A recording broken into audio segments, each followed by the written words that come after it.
that side, if you don't mind moving to this middle. And one of the tools of this is carbon stories. So we are like, how did you used to farm or conserve the land? And they'll tell you their knowledge and their understanding to actually map solutions that can meet global level. So how do we do the solutions right? So that when you have a solution, you just don't get a generic solution. You actually get a solution that can actually address a local problem. And they're carrying them to now. I can tell you with very much, I would bet my life on it, Tindred area is one of the best and most preserved forests in Kenya. I was looking at how the forest, if you come from ecosystem area, you'd understand what that is. They have to work hand in hand with government. Government gives oversight, government gives guidance, but the implementers are locals and communities. And what is interesting, the forest boundaries follows people's land. So someone has never gotten 10 meters into a forest, but it's because forest restored so that they get the benefits. The person in Tindred wants to go to the next way. The other example I'll give of the power of collaboration, or just 1 minute, how are we able to make sure that all these needs are actually, how can you make sure that what we call the informal gathering of data, not informal but formal, can be formalized and the Transform project from the FCDO and Unilever, where they wanted us to map the prosperity of the informal workers of Kenya.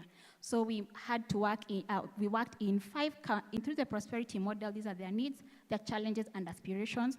But again, we call the stakeholders who we tell we have to map this. So that's what's the environmental part of it, so that you're able to come up with a wholesome solution. So why do we do that?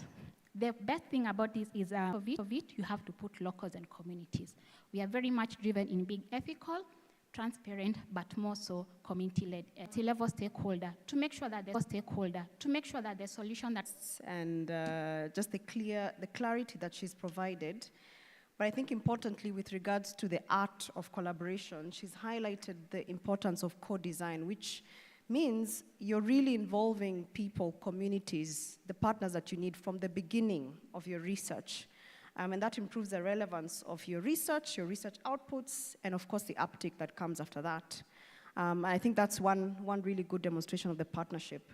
I think also in the spirit of our session, I feel like Professor Mushiri and Eve should be talking. It was coincidence that you both had examples about the forest and biodiversity, and I know some of the projects at Dedan Kimathi also involved biodiversity and artificial intelligence. And so I think it's something that at the end of this session, you should definitely be partnering and talking. When you started to talk about prosperity index, I wondered whether it's something I need in my life, prosperity. So I'll also be reaching out to you for that.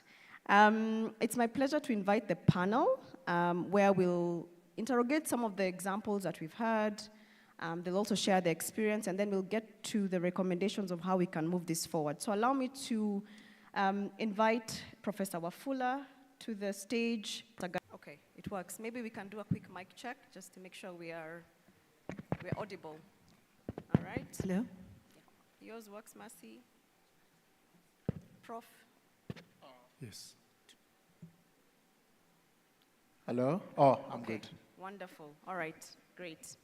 All right, karibuni sana. I will invite you to just reflect on what Professor Mushiri has shared and Eve has shared. Maybe from your own institutions, are you relating? Any lessons that you can share? But first, please introduce yourself and then probably share your reflections. I'll start with you, Dr. Aura. Thank you, moderator. I'm Christopher Mlandaura. I'm the director in charge of freshwater systems research in Kenya, and specifically, of course, under Kenya Marine and Fisheries Research Institute. I think you know MENA.